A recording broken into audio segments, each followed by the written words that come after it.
Leaders require all forms of skills in order to be effective, from leading themselves to others and their organizations. Leaders have no shortage of essential tasks.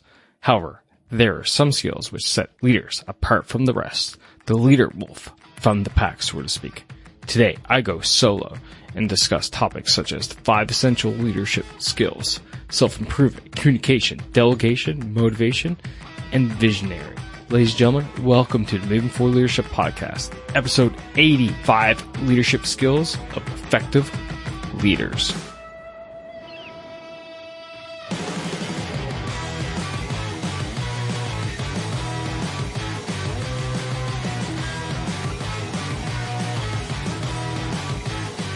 Welcome one, welcome all to the Moving Forward Leadership Podcast. It's your Chief Leadership Officer, Scott McCarthy.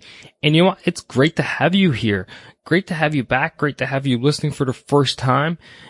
And if it is your first time, welcome. You've come to a podcast designed all about you, helping you become a better leader and helping people stop being bosses, because we all know there are enough bosses out there. So it doesn't matter. If you are a seasoned leader just looking to sharpen your skills, a new leader looking to find some advice and guidance on how to get to where you're going, or you are thinking about making that jump into a leadership role, you've come to the right place, folks. Because today you got me, and you have me only with my over 20 years of leadership experience, and the bulk of that coming from my service in the Canadian Army as a senior Army officer. So again, it's great to have you here. Today we're going to be talking about essential skills of effective leaders. And it's definitely a topic that has to get touched on, right? These are core skills that are needed so that you can be an effective leader, your organization can be effective, your teams can be effective, and in the end, you get the results that you're looking for. But before I dive in, today's episode is brought to you by my first program, my Power Goals program. And people are wondering, like, Scott, you're a leadership podcast, you are a leadership coach and mentor. Why are you doing a goal setting program? So let me tell you why. It's because in order to lead others, you need to first lead yourself. You cannot help others if you are not squared away. If you don't have all your competencies and capacities in check, you are not going to be able to lead others. So this is why I went ahead and developed a goal setting program to help you right away as my first online program. The Power Goals program is simple. It's 5 quick steps from planning preparation to observing, weekly planning, execution, and reflection. Those 5 steps, which spell out power, believe it or not, as an acronym, they will help you achieve whatever it is that you are looking to achieve, which even SMART goals can't help you with. So if you're struggling with your goal setting, and the bulk of you, I'm sorry to say, probably are, because we are at the end of May 2019 at the release of this podcast. And by now, close to 90-ish% of people who set New Year's resolutions have failed at them. So if you're planning on making 2019 the best year of your life, have a quick 5-minute reflection. Think about where you're at, okay? Where you started from, where you plan to be, and where you are today. And if the math doesn't add up that you are on track to make your goal by the time that December 31st comes around, you need help. And I am here to tell you, I'm ready to help you. So if you want more info, just go to movingforwardleadership.com/power. And you're going to want to do that sooner than later, because I do have early bird pricing on right now until the 15th of June. If you don't join the program prior to then, I'm sorry to say the price is actually going to go up. And right now the discount for the early bird pricing is at 55% off. So again, that's movingforwardleadership.com/power. All right, we're going to dive into today's topic, folks, and we're going to talk about essential leadership skills. And the first one is in line with what I just talked about, actually, self-improvement. And people are going to wonder, like, what? Self-improvement? Why is that an essential leadership skill? Because like I said earlier, if you can't lead yourself, you can't lead others. And something that I've also hit on in the past is the day that you stop learning becomes the day in which you become useless to your organization. You see, the world is ever changing. How business gets done, whether you were in big business, small business, not-for-profit, government, it doesn't matter. But the way things get done is changing constantly. Every single day, there are new changes coming down. And you need to be in and be at the tip of that change. In fact, I'll talk about it later, but you almost need to be ahead of the change to make sure your organization is on the right track. And the best way for that is to continually self-improve, continually learn, continually keep broadening your horizon and expanding it so that you're learning new things, your mind is open, and it also helps you with that problem solving and critical analysis piece of your daily job. So you don't necessarily have to go out and start taking formal courses or doing a master's or another degree or anything like that. Just simply reading books. I read 30 minutes a day at minimum. 5 times a week. Minimum 30 minutes, 5 times a week. Now, granted, a lot of those books are books that get sent to me for interviews and interview purposes, but still, I'm learning about different topics that I haven't necessarily touched before, that I didn't learn in my military training, because there are a lot of these that just don't apply to the military context. But it's great for me because I can actually take these principles that people don't believe are for the military, put the military overlay over them, and bring them to my jobs. And boom, I see the results right away. So I'm continually expanding my horizons. I'm learning new things. And with that, I continue to be effective in my job. And most importantly, I continue to help my organization grow, be effective, be efficient, achieve the missions that we have, support my people, allow them to support me. And I'm seeing it's kind of selfish way, but I am seeing that the repercussions, the benefits of this, benefits is definitely a better word, the benefits of this in my career and where I'm going at. So again, folks, self-improvement. You need to continually improve yourself so that you continue to be the best version of you that's able to be out there. So let's talk about the next essential leadership skill, and that's communication. Hands down, communication. You have to be able to communicate to your people. You have to be able to explain, give out your vision to your organization, regardless if you're just, in charge of a small team or if you're the CEO of, tens of thousand person organization. You have to be able to communicate that vision that you have to your people so that they understand it. And here's the kicker that a lot of leaders come up short. They communicate this vision in a way that makes sense to them, the leader. And what they fail to realize is that they need to communicate the vision in a manner that makes sense for their people. It's for the leader to ensure that their people understand their vision, not that their people understand the leader's vision. If you get the difference, what I'm trying to make here. And that is, the number one rule of public speaking is what? Know your audience.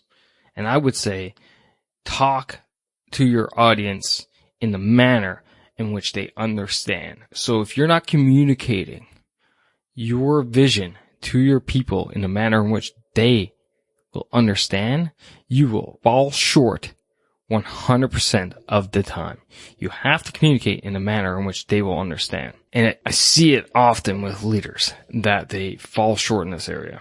And another thing in which leaders fail with communication is not enabling their people to communicate back to the leader, i.e. not empowering them to ask the questions, not giving them the sense of being able to approach the leader when there's a problem.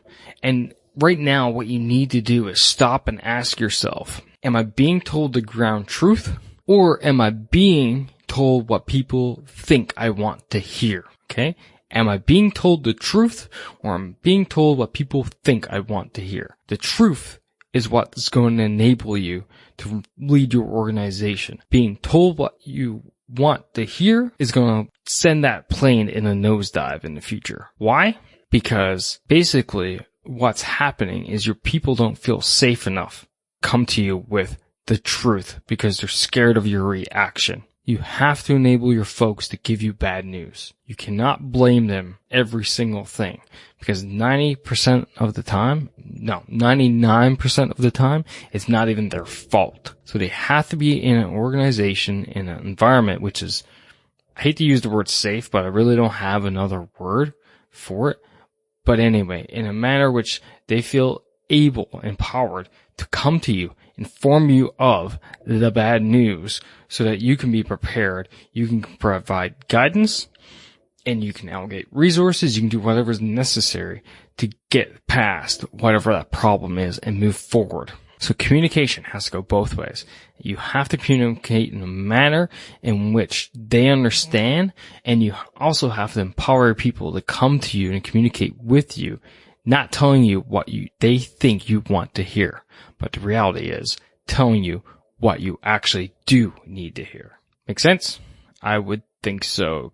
All right, let's keep this show moving along, shall we? And let's move to the third essential leadership skill. And that is, as I've talked about many times on the show, delegation. You cannot do it all. You have to empower yourself to empower your people. If you get inundated with every single thing going on in your organization, you either will do the following or all the above. Run yourself to the ground and burn yourself out to the point of crashing. You will chase your key people out of your organization. You will destroy your organization. Those things are basically no turning back from. You cannot go and do these things. You have to avoid them at all costs. And delegating power and authority downwards is the best way to achieve that. And it's a skill. You have to practice it, do it, to get better at it.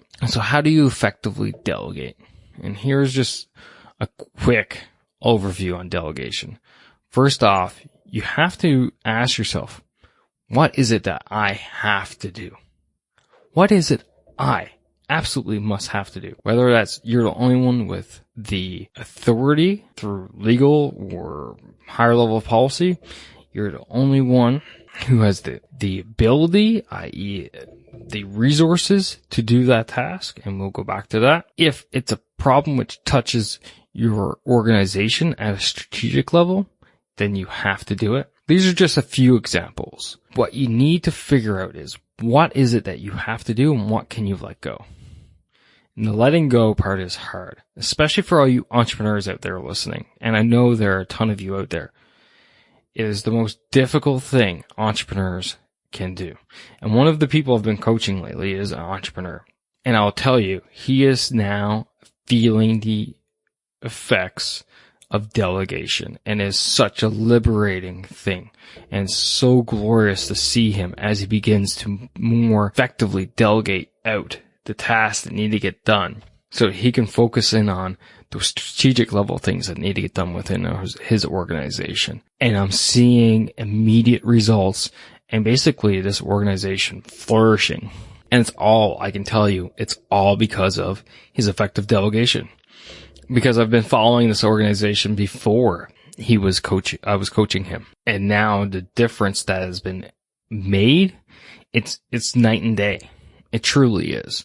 So you need to effectively delegate. You need to push out the powers that you don't need to do. You need to give your people what I refer to as arcs, their lefts and rights.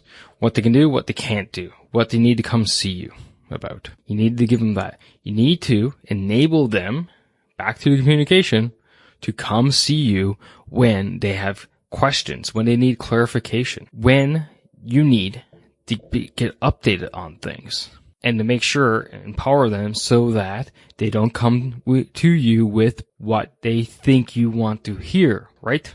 You do not want that. So again, delegation is all about empowering your people. And one of the things I used to do is in organizations that have different sections that I'm running, I would always say, if it only affects your section, then I don't care. I.e., empower the person who's in charge of that section to take care of their business. And this is effective delegation. When the problem spews over, it traverses multiple sections, now you're starting to say, okay, now it's my problem. because it's not just their problem, but it's multiple people's problem. If 2 section heads can sort out the problem between themselves, amazing. That's even better for me. But I still want to be in the loop, right? I still want to know about it. But if Joe's section there has a problem inside of it and Joe handles it, you know what? That's Joe's business. I don't necessarily need to know about that unless it's going to affect the entire organization. So these are just a few things that you can implement tomorrow even, or even today, depending on when you're listening to this podcast, on how to effectively and more efficiently delegate within your organization. We're chucking along here, folks. Moving on, motivation. You have to motivate your people. You have to motivate them when the times are bad, when the times are difficult, troubling times. Think of crisis 2008, and we're in 2019, and many of the experts out there believe that another correction is just around the corner. So you're going to come on those difficult times again. You have to motivate your people to achieve the objective, to keep their eye on the prize.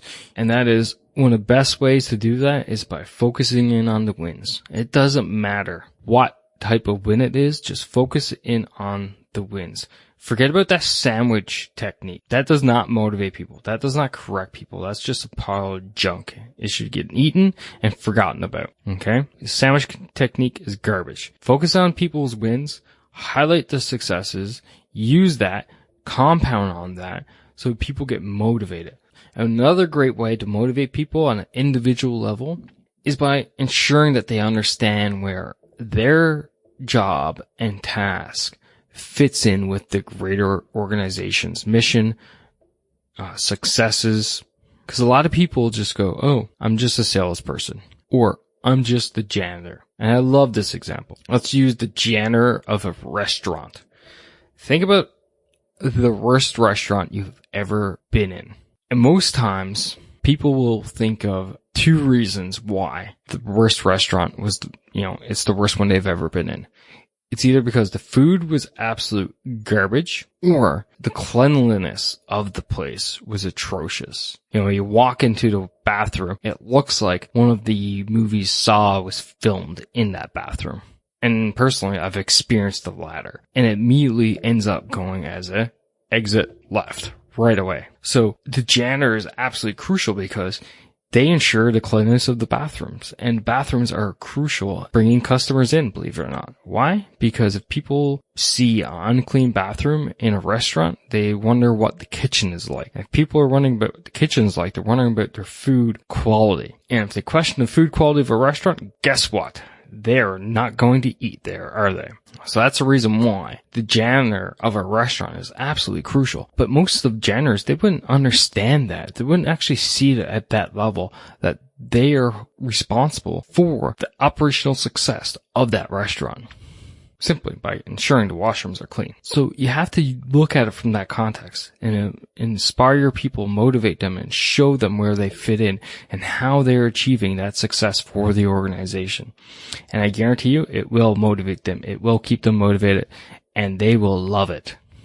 All right, let's go to the final one, shall we? And being visionary. You have to see where your organization is going. You have to have an idea of where you want it to be. And this is a skill that you have to work on. You, as a leader, you need to have a vision for your organization right now. If you don't know how to have a vision for your organization, go to the Moving Forward Leadership resources page at movingforwardleadership.com/resources, or the show notes to this episode at movingforwardleadership.com/80.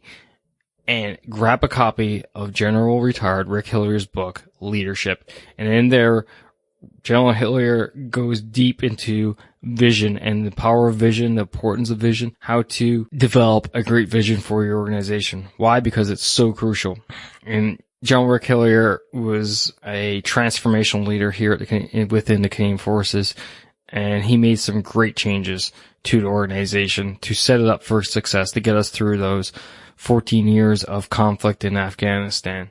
So, he had a great vision for us, and it's absolutely crucial. So, you have to have an idea of where you want your organization going. You have to think about, okay, this is where they are today. This is where I want them to be down the line. What does that look like? What steps are involved? What pieces do we need to get in play? You're not thinking in depth here. You're just thinking strategic level. You bring your team in. Once you establish that vision, you get them to buy in because you enable them to participate in the plan of achieving it, or even allow them to question you on the vision to ensure that it's solid enough. And this goes right back to communication, right? Enabling them to communicate with you in a way that they feel empowered and that they don't think you're just going to destroy whatever they say. This is how you lead, folks, and this is how you do not boss. All right, so let's recap quick.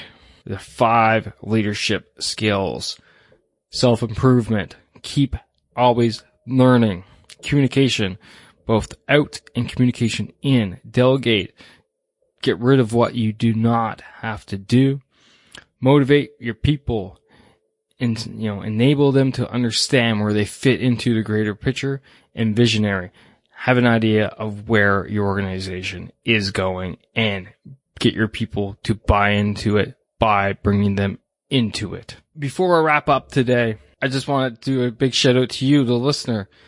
Moving Forward Leadership right now is being listened literally across the globe, around 60 something countries. Absolutely mind-blowing. Places randomly, of course, United States and Canada. Countries like Japan, Vietnam, Ireland, Netherlands, Ghana, France, Sweden. Let's have a look here at my stats. Pakistan, Mexico, Switzerland, Hong Kong, Brazil, Austria, Bangladesh, Singapore, Malaysia, Czech Republic. The list keeps going, folks. And big shout out to the west coast of the U.S., mostly San Jose area, including Mountain View and San Francisco. You guys absolutely love the Moving Forward Leadership Podcast. It's great to have you all here. Anyway, I'm not gloating. I'm just saying this is the community that we have. This is the family that we have. You all, everybody, you're listening to this show. Why? Because you do not want to be the boss. What you want to be is that leader. And it's so inspiring to me to know that you're all there listening to me and, more importantly, my guests that are here. So it's great. And finally, before we wrap up for today, I do have a little quick special edition at the end of today's episode. But before we wrap up today, one final invite to you. And that is, come on out and join us, join the conversation within the Moving Forward Leadership Mastermind, the free community for you to talk leadership with myself and the former guests that have been in there, plus the other leaders that are in there. And you can simply do that by going movingforwardleadership.com/mastermind. The last little thing I got here for you folks is just a little snippet with me and my son Ethan playing around with the mic. That's it for today, ladies and gentlemen. Remember, as always, stop bossing and start leading. And here's a little quick one from, hopefully, a great future leader. Okay, folks, take care now. Go ahead. I love you, Dad. Oh, I love you too, buddy. So, what does leadership mean to you? I don't know. You don't know? Then what should we do about you not knowing? What's the sound? What's the sound? Yeah. What do you mean? The sound near. Oh, that's the sound waves of us recording. So, what does leadership mean to you, Ethan? I don't know. What's the sound in there? You want to hear the sound? Yeah. Okay. I love you, Dad. I love you too, buddy. So, what should we do about you not knowing anything about leadership? I don't know. Should we get you to listen to my podcast? You should listen to my podcast?